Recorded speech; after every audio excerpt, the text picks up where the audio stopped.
আসসালামু আলাইকুম সম্মানিত দর্শকবৃন্দ।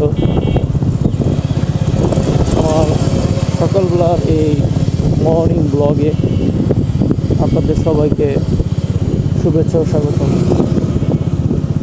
এটা হচ্ছে জন park, dream valley, Jhenaidah Johan dream valley. এই পার্কটা অনেক সুন্দর। ভিতরে গেছিলাম। এই পার্কের ভিতরের ভিডিও আমার চ্যানেলে এবং আমার পেজে দেওয়া আছে। আপনারা দেখলে বুঝতে পারবেন যে কত সুন্দর একটা পার্ক। এটা অত্যন্ত সুন্দর, অত্যন্ত মনোরম একটা পার্ক।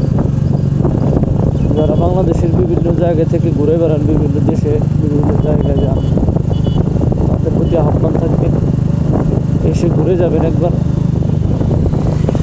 আশা রাখি যে আপনাদের ভালো লাগবে। এই জন পার্কটা প্রবেশের জন্য এন্ট্রি ফি হচ্ছে 70 টাকা। 60 টাকা ছিল, এই রিসেন্টলি 10 টাকা বাড়াইছে। ফাটা এখানে এটাই তো তার একটা জিনিস দেখছি, প্রচুর পরিমাণে ইট ফাটা থাকে।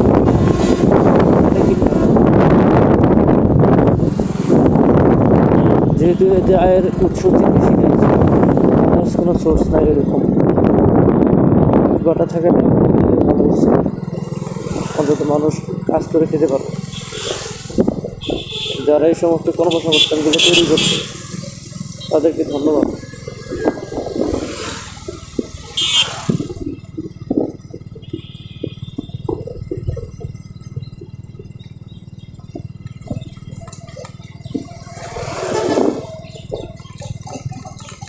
যদি সামর্থ্য থাকে ছোটোখাটো ব্যবসা করবেন,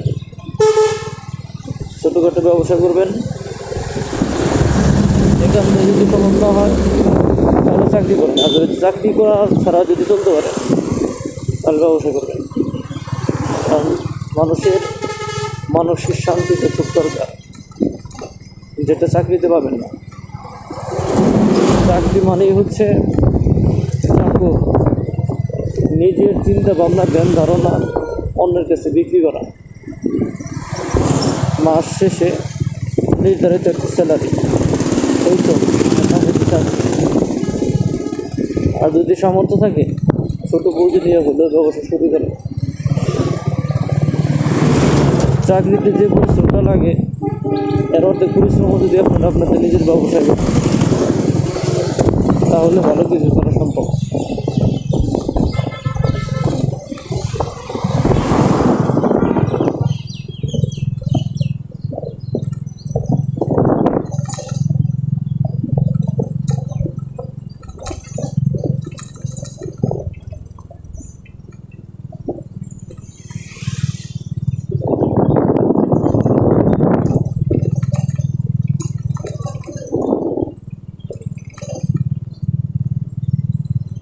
এই জায়গাটার নাম হচ্ছে নগর বাথান, ঝিনাইদহ নগর বাথান। মানে বাস টার্মিনালের মতো আর কি, ছোট্ট একটা mini bus terminal. Not bad.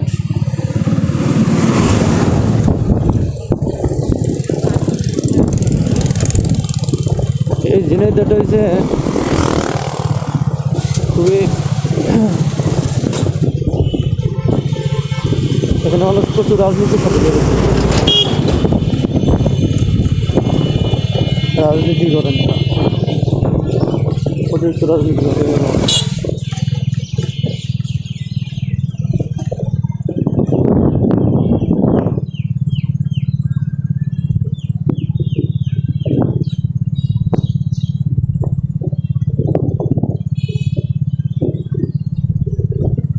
রোজার মাসটা তার দোকান বন্ধ।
সম্মানিত দর্শকবৃন্দ, আমি আমার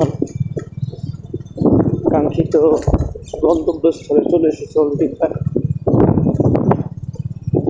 দেখা হবে পরবর্তী কোনো সময়, পরবর্তী কোনো ব্লগে। সে পর্যন্ত সবাই ভালো থাকবেন, সুস্থ থাকবেন। আপাতত এখানে শেষ করছি আমার ব্লগটা। আসসালামু আলাইকুম ওয়া রাহমাতুল্লাহি ওয়া বারাকাতুহু।